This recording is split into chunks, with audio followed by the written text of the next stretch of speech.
다들 안녕하세요. 프로토 91회차 토신 정보방 환급 인증합니다. 당첨금은 세후 금액인 거 알고 계시죠?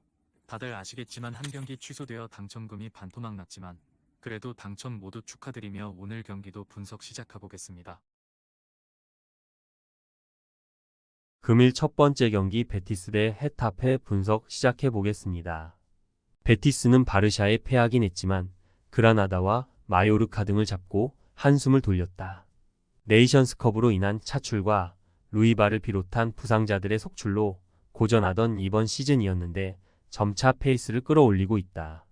크라벨이 주전 볼란치로 나오며 과르다도와 카르발류 등의 공백을 메웠고 이스코와 엘리케, 호세의 공격진도 살아났다.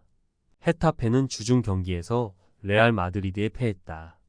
그라나다를 잡으며 연패를 끊어냈고 리그 최고의 팀 상대로 승점 추가를 노렸지만 원하는 결과를 얻지 못했다.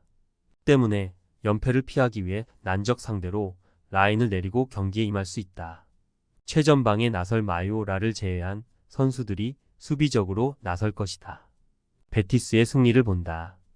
헤타페는 그린우드와 카르모나, 마타 등을 믿었기에 티르키의 국대 공격수인 위날을 본머스로 이적시켰다. 그러나 위날의 공백이 드러날 수 있다. 중원의 안정적인 패싱 게임 속에 경기 주도권을 잡을 것이고 엘리케와 이스코가 상대 수비 뒷공간을 파고들 베티스가 승리할 것이다. 금일 두 번째 경기 인터밀란 대 유벤투스 분석 시작해 보겠습니다. 인테르는 제노아 원정 무승부 이후 나선 3경기에서 8골을 폭발하며 전승했다. 지난 라운드에서는 피오렌티나 상대로 고전하긴 했지만 라우타로 마르티네즈가 시즌 19호 골을 결승골로 장식했다. 유벤투스의 추격을 받고 있긴 하지만 한 경기를 덜 치렀기에 우승 가능성이 큰 팀이기도 하다. 드브리와 바스토니의 수비진을 중심으로 미키타리안과 차라노글루, 프라테시의 최강 중원을 보유했다. 유벤투스는 지난 라운드에서 엠폴리 상대로 승점 1점 추가에 그치며 1위 자리를 빼앗겼다. 엠폴리의 거친 저항이 있었는데다 선발 공격수로 나선 밀리크가 퇴장을 당한 여파가 컸다. 때문에 한 경기를 덜 소화한 인테르의 1위를 내줬고 맞대결 승리가 간절하다. 중원을 투텁게 하며 경기에 나서고 블라호비치의 제공권과 외야의 돌파에 의한 득점을 노릴 것이다. 접전을 본다.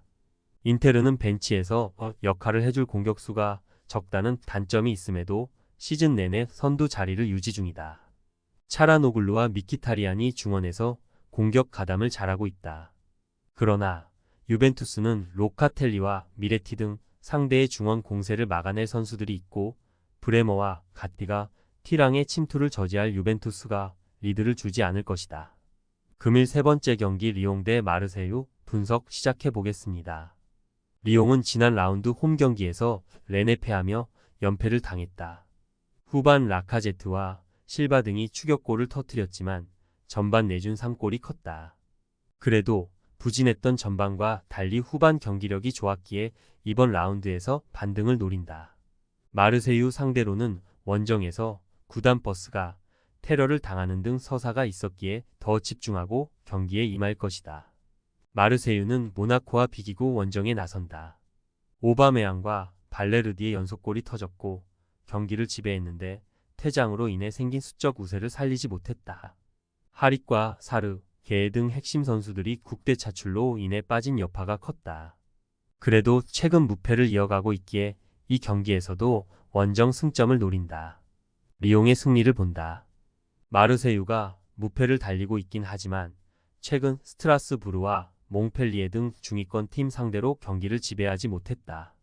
또 선수단이 테러를 당한 상대를 만나기에 극성스러운 리옹 팬들이 경기 내내 열광적인 응원으로 선수들에게 힘을 줄 것이다. 체르키와 라카제트가 찾아온 기회를 놓치지 않을 리옹이 승리할 것이다. 금일 네 번째 경기 레알 마드리드 대 AT 마드리드 분석 시작해 보겠습니다. 레알은 지난 라운드에서 헤타페를 잡고 지로나와 1점 차이를 유지했다. 지로나가 연승으로 1위를 유지 중인 라리가긴 하지만 한 경기를 덜 소화했기에 역전 우승에 대한 가능성은 충분하다. 최근에는 연승을 이어가고 있는데 주중 경기에서는 호드리구와 카마빈가, 카르바알과 디아스 등을 벤치에서 기용하는 로테이션으로 헤타페에 승리했다. 호셀루의 멀티골이 나왔고 비니시우스와 벨링엄이 공격 작업을 잘 이끌었다. 아틀레티코는 라요를 잡고 3연승에 성공했다. 코파델레이에서 라이벌인 레알에 승리한 이후 리그 연승을 이어갔고 이제 선두권과 승점 차를 11점 차로 좁혔다. 그리고 리그 더비 원정을 통해 레알전 연승을 노린다. 강점인 중원을 앞세워 경기를 운영하며 데파이와 코레아가 역습으로 골을 노릴 것이다. 레알의 승리를 본다. 우승 도전에 있어 가장 어려운 상대인 아틀레티코를 상대하기에 모든 전력을 기울여 홈 경기에 나설 것이다. 최근 원정 연전이 이어졌기에 홈 팬들의 응원도 거셀 것이다. 발베르데와 카마빈가, 초우 아메니의 중원 지원 속에 벨링엄과 비니시우스가 공격을 주도할 레알이 코파델레이 패배를 리벤지할 것이다. 토신 최종 조합은 영상 아래 고정 댓글로 말 걸어주시면 토신 정보방에서 무료로 공유해드립니다. 제발 손해보면서 토토하지 말고 다같이 웃으면서 즐겁게 베팅합시다. 함께 하실 분들은 부담 갖지 마시고 편하게 말 걸어주세요.